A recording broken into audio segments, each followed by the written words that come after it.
நான் ஊத்துறா பூலாம் கட்டி முடிச்சிட்டு. ஹை ஃப்ரெண்ட்ஸ், எல்லாரும் நல்லா இருக்கீங்களா? சாப்பிட்டாச்சா?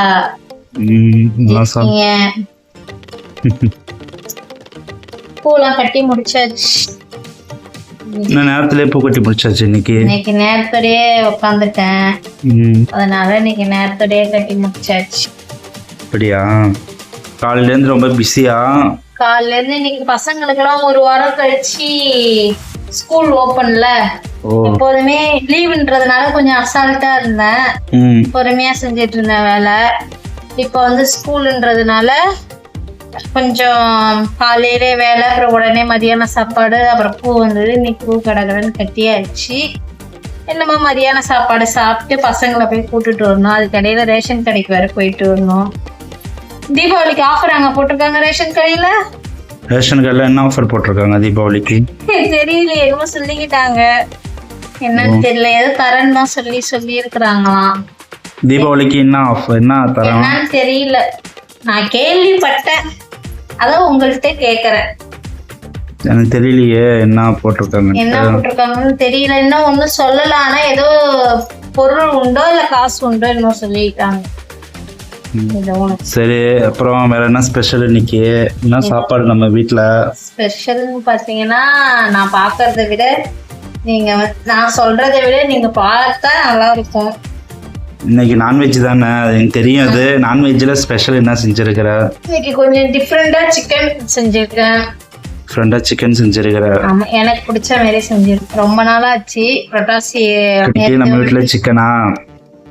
நேற்றை விட புரட்டாசி படையெல்லாம் முடிஞ்சிருச்சு. நம்ம தழுவ போடுற வரைக்கும் தான் கட்டுப்பாடோட இருக்கிறது. தழுவ போட்டா கட்டுப்பாடெல்லாம் உடச்சிக்கிட்டு போயிட வேண்டியது நான்வெஜ் பக்கம்.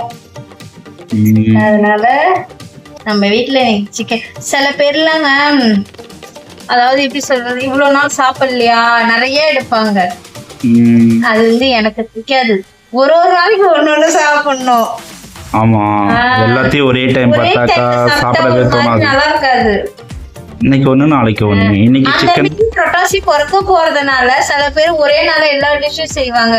ஒரு மாதிரி எதை சாப்பிடுறதுன்னே தெரியாது. அதனால நான் என்ன செய்வேன், ஒரு 4 நாளைக்கு முன்னாடியே ஒன்னொன்னா செஞ்சு சாப்பிடுறேன். ஏதாவது ஹோட்டல் கல்ல வாங்கிட்டு வந்து சாப்பிடணுமோ அதையும் ஹோட்டல் கல்ல இருந்து வாங்கிட்டு வந்து சாப்பிட்டுருவேன். இந்த மாதிரி சில பேர்லாம் பாத்தீங்கன்னா ஒரே நாளே எல்லா டிஷ்ஷும் செய்வாங்க. பிடிக்காது அது எப்போதுமே.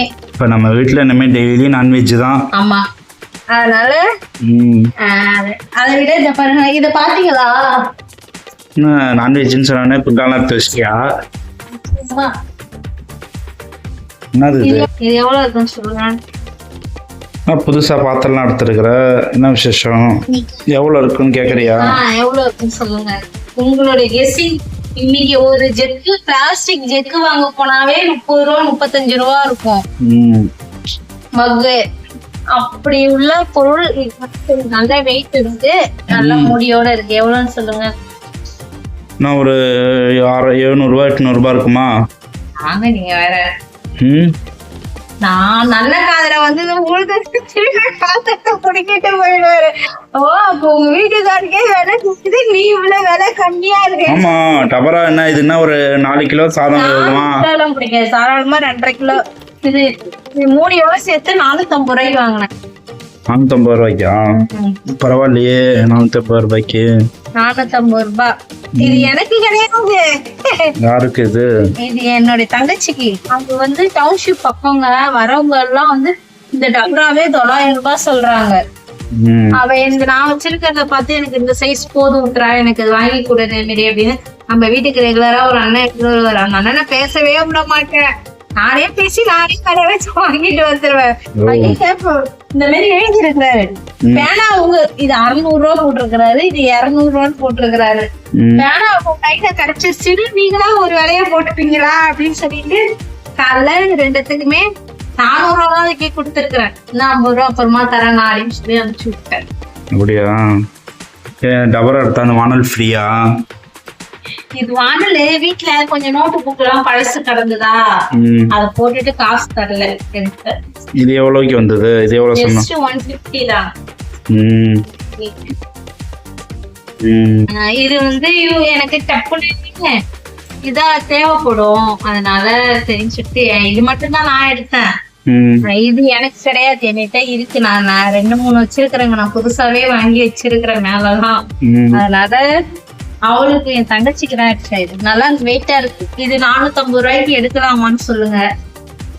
450 ரூபாய்க்கு பரவாயில்ல, எடுக்கலாம். நல்லா இருக்கு. வெயிட் இருக்குல்ல? வெயிட் இருக்குங்க, நல்லா வெயிட் இருக்கு. நல்லா தாராளமா 2 கிலோ மேலேயே கிண்டலாம் பாத்திரம். அப்படியா? 2 இருந்தது, எனக்கு இதான் பிடிச்சிருந்தது. அதனால சரி எடுத்தேன்.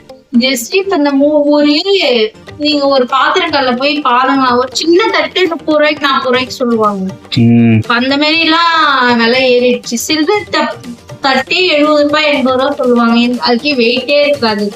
இது நல்லா அழுத்தமாவும் இருக்கு, நல்லா கரெக்டா கச்சிதமா இருக்கு பாருங்க. 450 ரூபாய்க்கு எடுக்கலாம். ஓகே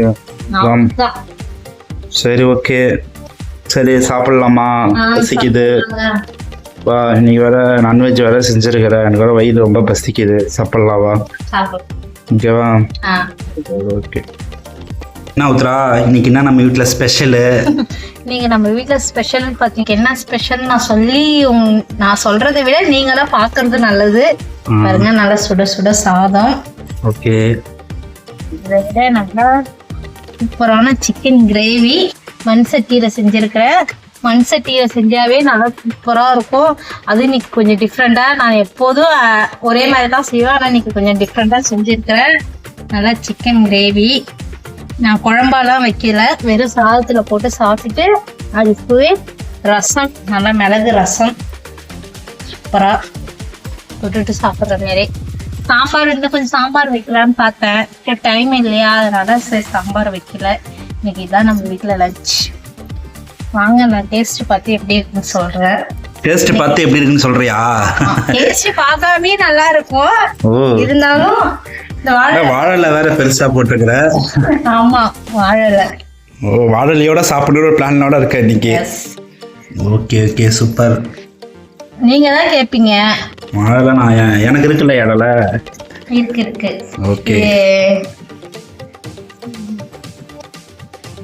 இது வந்து கொஞ்சம் டிஃப்ரெண்டாக செஞ்சுருக்கேன். நான் எப்பயும் போல் செய்யல, கொஞ்சம்லாம் வறுத்து அரைச்சி போட்டு செஞ்சேன். நல்லா சாதத்தில் போட்டு பிசைஞ்சு சாப்பிட்ற மாதிரி.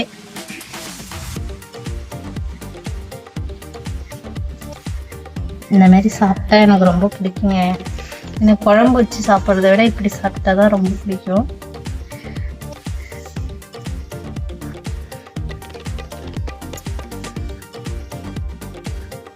சூப்பராக இருக்கு, காரமாக இருக்கு, சூப்பராக இருக்குங்க. டேஸ்ட்டு வேறு லெவலில் இருக்குது. நான் எதிர்பார்த்த மாதிரியே வந்திருக்கு. காரமாக இருக்குது, எனக்கு காரமாக இருக்குது. எங்கள் வீட்டுக்கு அது கரெக்டாக இருக்கும். எனக்கு கரெக்டாக இருக்கும். எனக்கு காரம்னா ரொம்ப பிடிக்கும். எனக்கு காரம் சாப்பிடுவேன், இருந்தாலும் ரொம்ப காரமாக சாப்பிட மாட்டேன். இதேமாரியே நீங்களும் வீட்டில் செஞ்சு சாப்பிட்டு பாருங்கள், கண்டிப்பாக நல்லாயிருக்கும். இது ஃபுல் ரெசிபி வரும், அதேமாரியே சாப்பிட்டு பாருங்கள். என் வீடியோ பிடிச்சிருந்தா என் வீடியோக்கு சப்போர்ட் பண்ணுங்கள். ஓகே, பாய். இன்றைக்கி 1/2 கிலோ சிக்கன் எடுத்துகிட்டு வந்திருக்கோம். அதுக்கு வந்து நம்ம வறுத்து மசாலா அரைச்சி தான் நம்ம வந்து இப்போ சிக்கன் கிரேவி செய்ய போகிறோம். அதுக்கு ஒரு 2 டீஸ்பூன் மல்லி, ஒரு 4லேருந்து 5 காஞ்ச மிளகாங்க, காரத்துக்கு ஏற்ற மாதிரியே ஒரு 1/4 டீஸ்பூன் பெருஞ்சீரகம், 1 டீஸ்பூன் மிளகு, 1 டீஸ்பூன் சின்ன ஜீரகம். இப்போ இதை நல்லா வறுத்துடலாம். இப்போ இதெல்லாமே ஒன்றாவே கொட்டி வறுத்துருவோம். நல்லா வறுத்து நல்லா பொடியாக அடுப்பு இதான் நல்லா சூடு ஏறி வாசனை வருங்க, அந்த அளவுக்கு வறுத்துப்போம். பாருங்க, நல்லா வறுத்தது.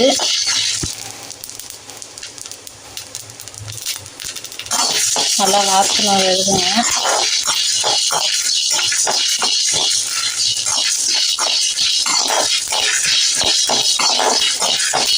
இந்த அளவுக்கு வறுத்தா போதும்.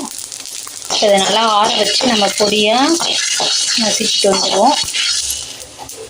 பாருங்க, நம்ம இதில் தான் இப்போ சிக்கன் கிரேவி வைக்க போகிறோம். சிக்கன் கிரேவி வைக்க தேவையான அளவுக்கு எண்ணெய் ஊற்றிக்கலாம். எண்ணெய் கொஞ்சம் நல்லா சூடாகட்டும். எண்ணெய் நல்லா சூடாகிடுச்சு. ஒரே ஒரு பிரிஞ்சி அதில் போட்டுப்போம். அது கூடயே கொஞ்சம் பட்டை கிராம்பெல்லாம் போட்டுக்கலாம். ஒரு 1/4 டீஸ்பூன் பெருஞ்சீரகம் போடலாம். நல்லா பொரியுது. இப்போ அது கூட நம்ம பாருங்க சின்ன சின்னதாக பொரிச்சா சின்ன வெங்காயம் கட் பண்ணி வச்சுருக்குறோம். அதையும் நல்லா சேர்த்து நல்லா வதக்கிக்கலாம்.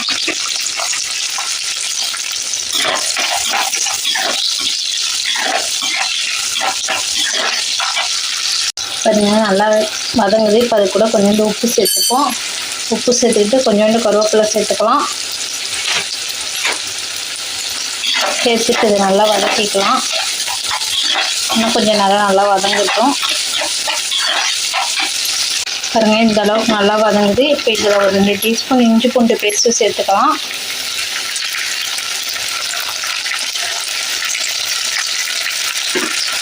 சேர்த்து நல்லா பச்சை வாடை போகிற அளவுக்கு நல்லா வதக்கிக்கலாம்.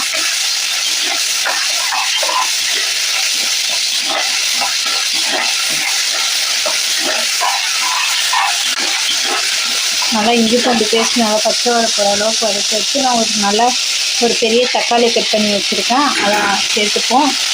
இப்போ சேர்த்து நல்லா இதோட நல்லா சேர்த்து வதக்கிக்கலாம். பாருங்க நல்லா வதங்கிடுச்சு. இப்போ நம்ம அந்த அரைச்ச மசாலா பாருங்கள் நல்லா பொடி பண்ணி வச்சுருக்கேன். அதை இதில் சேர்த்துக்கலாம். சேர்த்துட்டு நல்லா எண்ணெயிலே ஒரு 2 நிமிஷம் நல்லா இதையும் வதக்குவோம்.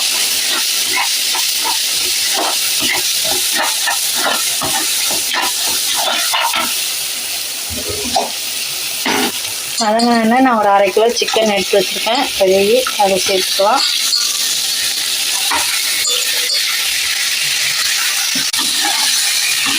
அதை நல்லா இதில் கரைச்சி விட்டுட்டோம்.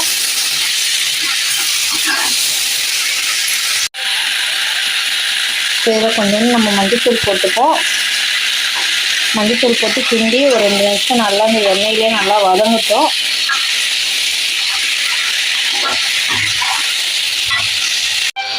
பாருங்க நான் தண்ணியே ஊற்றுறேன். நல்லா சிக்கன் நல்லா அந்த எண்ணெயிலே வருது. இப்போ நம்மளுக்கு கிரேவி பக்குவத்துக்கு வேணுன்றதுனால கொஞ்சோண்டு வீட்டில் அரைச்ச குழம்பு மிளகாத்தூள் சேர்த்துக்கலாம். இது கூடயே கொஞ்சோண்டு நம்ம கறி மசாலா சேர்த்துப்போம்.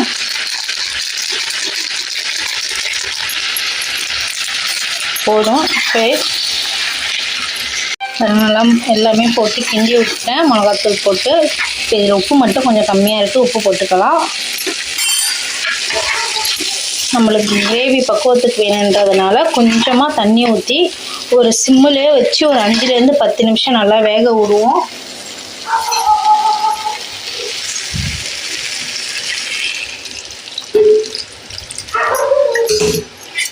போதும் இந்த அளவுக்கு தண்ணி ஊற்றுந்து. இப்போ இதை நல்லா சிம்மிலே வச்சு ஒரு 5லேருந்து 10 நிமிஷம் நல்லா வேக விடுவோம். அப்பப்போ மூடி போட்டு வேக விட்டு ஒரு 5 நிமிஷத்துக்கு ஒரு டைம் எடுத்து திறந்து பார்க்கலாம். பாருங்க எவ்வளோ சூப்பராக நல்லா ஒரு 10 நிமிஷத்துக்கு மேலேயே நல்லா சிக்கன் நல்லா கிரேவி ஆட்டம் ஆயிடுச்சு. சூடான சாதத்துக்கோ இல்லை ரச சாதத்துக்கோ வச்சு சாப்பிட்டா ஒரு டேஸ்ட்டாக இருக்கும். இப்போ கொஞ்சோண்டு கொத்தமல்லி தூவி இறக்கிடலாம்.